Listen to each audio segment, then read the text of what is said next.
자, 오늘은 이 시간 제목은 유럽의 쇠퇴, 요거를 좀 얘기하겠습니다. 유럽이 쇠퇴하는 거하고 우리 믿는 사람하고 뭔 상관이냐, 혹 이렇게 이제 좀 궁금해할 분이 있는데 그렇지 않습니다. 유럽은 모든 면에서 쇠퇴하고 있어요. 정치적으로, 특히 경제적으로 전 세계에서 차지하는 그 비율이 굉장히 지금 처지고 있어요. 그러니까 다른 것보다 경제적으로 유럽, EU가 전 세계에서 차지하는 비중이 떨어진다는 것은 쇠퇴한다는 증거라고, 쇠퇴한다는 증거. 예. 그러면은 경제적으로 그렇게 이제 영향이 줄게 되면 정치적으로, 문화적으로, 사회적으로 점점 더 이게 떨어지게 돼 있어요. 원인이 뭐냐? 원인이 여러 가지 있어요. 우선 유럽 사람들은 좀 좀 전통을 굉장히 중시해요.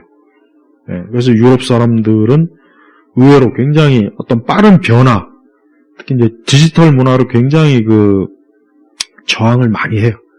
그래서 우리는 도어록이 쉽게 있지만 아직도 유럽 사람들 중에 많은 사람들은 열쇠 갖고 문 열고 닫고 막 그래요. 예. 또 자동차도 우리는 자동 자동 기어인데 유럽 사람은 수동을 아직도 쓰는 사람이 꽤 있어요. 그러니까 일단 유럽이란 나라가 그 지역에 있는 유럽 대륙의 사람들은 이 사고방식이 굉장히 좀 첨단 기술 이런 부분에 좀 더뎌요. 그래서 전통을 고수하고 몇백 년 된 집, 몇백 년 된 건물, 몇백 년 된 이런 거리, 몇백 년이 로마, 이탈리아 같은 경우 로마 시대 때 닦아놓은 거리 1000년도 넘게 지금도 사용하는 1000년이 더 넘는 그 거리를 지금도 쓰고 있고, 그 다음에 어떤 다리 이런 거. 그래서 유럽이 경제적으로 자꾸 이 비중이 줄어든 이유가 그런 첨단 영역, 그래서 미국의 구글이나 인터넷 이런 그 영역의 지배를 엄청 받아요. 그러다 보니까 전반적으로 유럽이 활력이 떨어져요. 활력이 떨어지고 자꾸 뒤로 처지고, 자꾸 유럽 사람들이 그러다 보니까 소득이나 발전이 자꾸 늦어지니까 유럽이 자꾸 쇠퇴하는 거예요. 그러니까 문화적으로도 유럽은 자기들만의 오랜 동안 문화를 갖고 있었기 때문에 어떤 문화적 우월성이 강해요. 문화적 우월성. 유럽이란 나라가 한때 19세기에서 20세기 거의 중반까지 2차 대전 거의 끝날 무렵에서 이제 제국주의를 다 정리하잖아요. 제국주의. 그래서 영국은 해가 지지 않는 나라, 프랑스도 그렇고 독일도 그렇고 한때 19세기의 어떤 제국주의 어떤 통치하던 그런 자부심, 자존심, 문화적 우월성 이런 것들이 굉장히 강하다 보니까 지금 이 세상이 빨리빨리 변하는 것에 대한 이 적응을 그들은 쉽게 이렇게 받아들이지를 않아요. 못한다고. 그래서 상당히 유럽 사람들이 굉장히 좀 그런 면에서 좀 보수적이고 좀 뭔가 이렇게 우리 아시아나 미국 사람들처럼 빨리빨리 이렇게 치고 나가는 게 상당히 부족합니다. 그러다 보니까 이제 유럽이 자꾸 쇠퇴해요. 그리고 이제 가장 또 근본적인 문제는 유럽으로 난민이 너무 많이 가는 거예요, 난민이. 근데 이 난민이 많이 가면은, 근데 그 난민이 돈 많고, 지식이 많고, 기술이 좋고, 이런 첨단 기술을 알고, 의사나 학자나 무슨 교사나 이런 기술, 그런 사람들이 난민으로 많이 가면 좋지만, 그게 아니란 거예요. 거의 자기네 나라에서 살 수가 없는 어떤 내란이나 테러, 전쟁, 이런 여러 가지 때문에 살 수 없는 그 사람들이 유럽 지역으로 어때요? 그냥 마구 들어가는 거예요, 마구. 영국, 프랑스, 특히 아랍 계통이 많이 들어가요. 무슬림 계통이. 근데 문제는 그 사람들이 그런 자기들의 종교에 대한 완고함이 굉장히 세요. 반면에 유럽 사람들은 종교에 대해서 굉장히 관용적이에요, 관용. 누가 종교를 갖든 안 갖든 이제 뭐 그게 뭐 중요하냐. 각자 뭐 자기가 좋아하는 대로. 근데 난민들은 어때요? 이슬람, 특히 무슬림 종교가 굉장히 강하잖아요. 그러니 그게 동화가 되겠어요?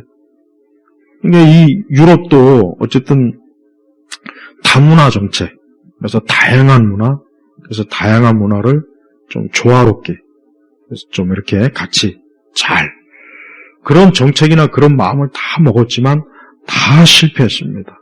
다 실패했고, 다 굉장히 어때요? 너무나 많은 사회적 문제. 예. 거기서 이제 흔히 얘기하는 인종 갈등이 또 거기서도 나오는 거예요. 그러니까 우리가 유럽 사람들이 우리가 인종 차별을 자꾸 얘기하는데 그걸 잘 알아야 돼요. 인종 차별이라기보다는 다른 인종에 대한 뭐랄까 그 너무나 좀 문제가 많다 보니까 좀 다른 인종을 좀 이렇게 좀 거리감을 좀 뭔가 좀 그러니까 그걸 이해 못하고 뭐 유럽 사람들이 막 뭐 차별을 많이 한다. 자꾸 그렇게 얘기하는데 그 왜 그럴 수밖에 없었는지를 또 사회적 요인을 알아야죠. 왜? 무수한 난민들이 들어가서 정말 참 동화되지 못하고 자기네 어떤 종교, 관습, 습관 이런 것들을 막 어떤 고수하니까 이게 되겠어요. 언어도 잘 배우려고 하지도 않고. 그러다 보니까 유럽이 그 어떤 난민 문제에 대한 그 갈등이 굉장히 심각해요. 그래서 프랑스도 심각하고 영국도 심각하고 독일은 말할 것도 없어요. 그러니까 유럽의 정치가들이 굉장히 잘못한 거예요. 뭐냐? 유럽의 정치가들이 환상적인, 낭만적인, 지나친 관용, 그리고 또 그 밑바탕에는 좌파적 성향. 그 다음에 이제 말 그대로 68 혁명의 영향을 받은 그 사람들이 정치가가 돼가지고 좀 더 포용적인, 관용적인 그런 어떤 체제. 그러니까 그거를 이제 순수하게 받아들이지 못하는 또 그런 외부의 세력들, 내부의 세력들. 그런 것들이 종합적으로 작용해가지고 어때요? 유럽이 굉장히 지금 쇠퇴하고 있어요. 점점 계속 미국하고는 미국, 아시아하고 점점 격차가 지금 벌어지고 있는 거예요. 그러니까 유럽이라는 나라가 무질서, 혼란, 어떤 사회적 안정이 자꾸 깨지고 툭하면 막 난민들이 막 일어나서 테러, 폭동 그런 게 많잖아요. 프랑스가 얼마나 또 그런 게 심해요. 그리고 가장 근본적인 건 어쨌든 유럽이라는 나라 자체가 어때요? 종교적으로 오랜 동안 기독교의 그 털을 닦고 있는 것이에요. 근데 난민으로 온 사람들은 거의 대부분 무슬림이라고. 그럼 이게 역사적으로도 안 좋았잖아요. 십자군 전쟁도 그렇고. 이게 끝까지 어때요? 자꾸 충돌을 하는 거예요, 충돌. 근데 그 충돌이 그냥 가벼운, 그냥 별 큰 문제가 없는 충돌이라면 괜찮지만, 이게 굉장히 사회적으로, 정치적으로 굉장히 충돌이 커져버리니까 그게 국가적으로도 많은 어려움을, 또 경제적으로도 어려움을 주고 그러는 거예요. 그러니까 기독교 문명의 쇠퇴가 유럽이 쇠퇴하는 사실 가장 근본적인 요인이에요. 하지만 유럽 사람들은 프랑스 혁명 이후로 종교에 대한 이제 관용, 그리고 또 그 이후에 이제 유럽이라는 나라 자체가 어떤 합리주의, 이성주의, 계몽주의 등등 여러 가지로 실존주의 등 여러 가지로 이제 더 이상 기독교라는 종교 자체는 필요 없다.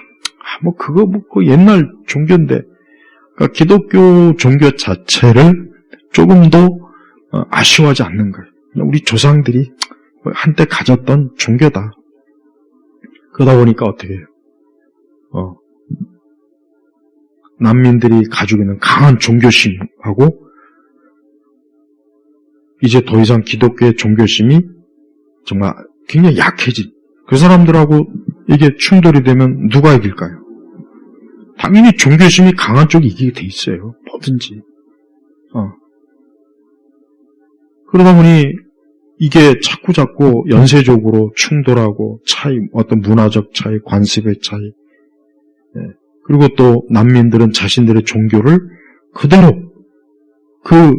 자기들이 뿌리내린 거기에 그대로 이식시키려고 하니까 얼마나 문제가 크겠습니까? 그러니까 이게 그만 어때요? 어떻게 보면은 종교 전쟁이나 마찬가지야. 가만히 살펴보면. 그러니까 빨리 기독교가 지금 너무나 좀 쇠퇴해서 다시 회복될 기미가 안 보이잖아요.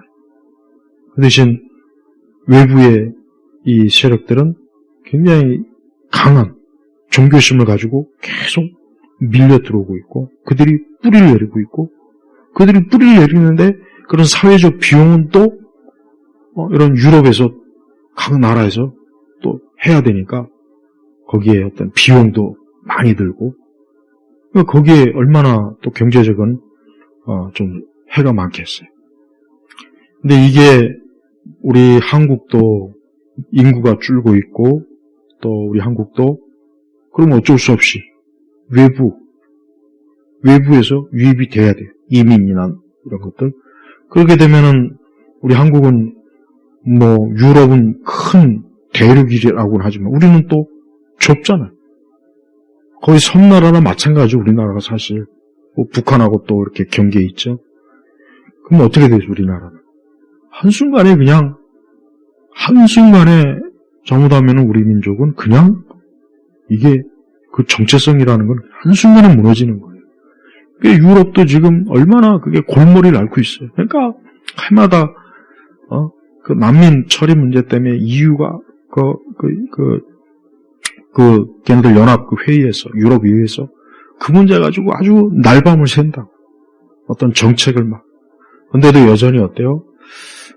그런 난민들을 통제하지 못하고 그냥 받아들여야 되는 그런 어떤 또 인권 그런 게 여전히 강하고 이게 지금 사실 굉장히 어려운 상황. 그리고 가장 문제는 역시 기독교. 기독교가 다시 회복이 되면 그런 문제도 해결될 수 있는 길이 있는데 그게 지금 안 되고 있잖아요.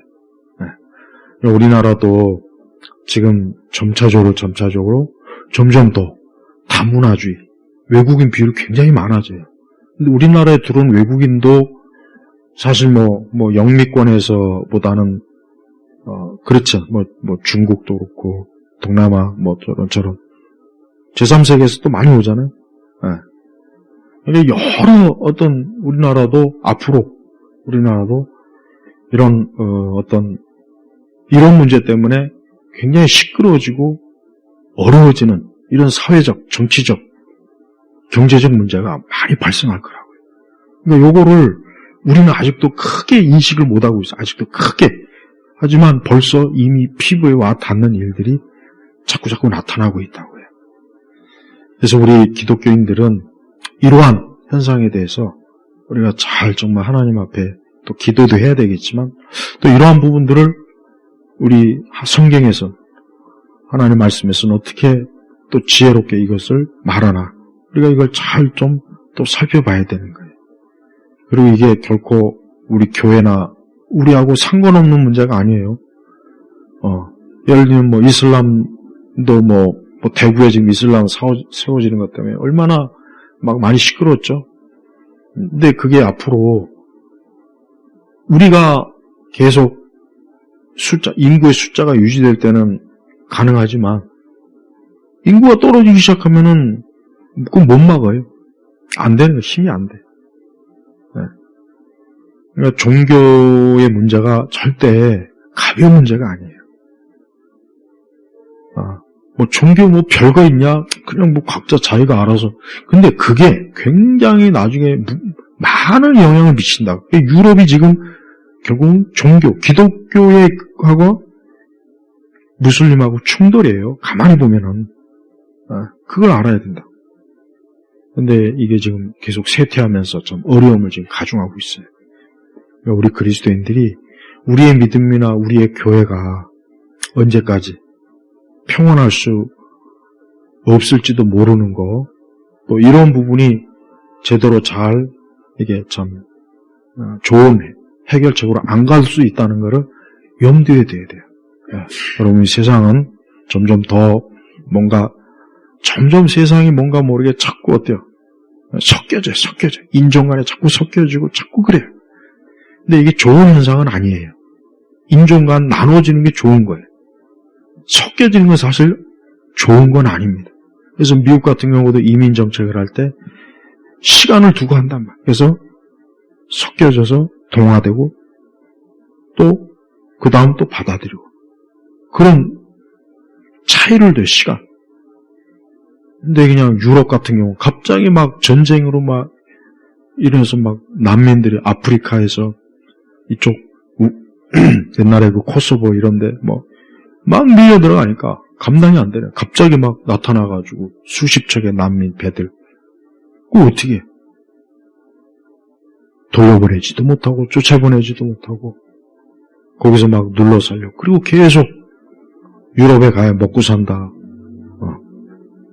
어쨌든 유럽의 경제나 체제가 안정돼 있으니까. 근데 지금 그게 막 흔들려요. 그래서 우리가 이런 부분들, 그 다음에 유럽 자체가 어떤 사회주의적 경제정책, 지나친 세금, 엄청나게 세금 많이 갔죠. 복지정책 때문에. 그러니까 이런 것들, 우리 한국 사회도 이런 모든 것들이 우리 한국 사회에 그대로 지금 밀려들고 유입되고 있다는 걸 꼭 알아야 돼요. 이게 남의 나라 문제가 아니라는 거예요. 특히 우리의 신앙, 우리의 교회, 우리의 믿음, 이게 참 앞으로 잘못하면 크게 어려울 때가 온다는 거, 이거 꼭 알고 있어야 됩니다.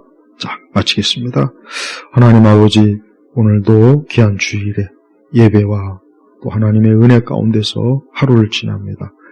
이 나라와 또 앞으로 이 세상의 모든 일들은 하나님의 그 계획과 섭리 가운데 있사오니 우리는 기도하며 하나님의 선하신 뜻이 이루어지기를 참 바라보는 그런 하나님의 자녀들이 되게 하소서. 예수님의 이름으로 기도합니다. 아멘.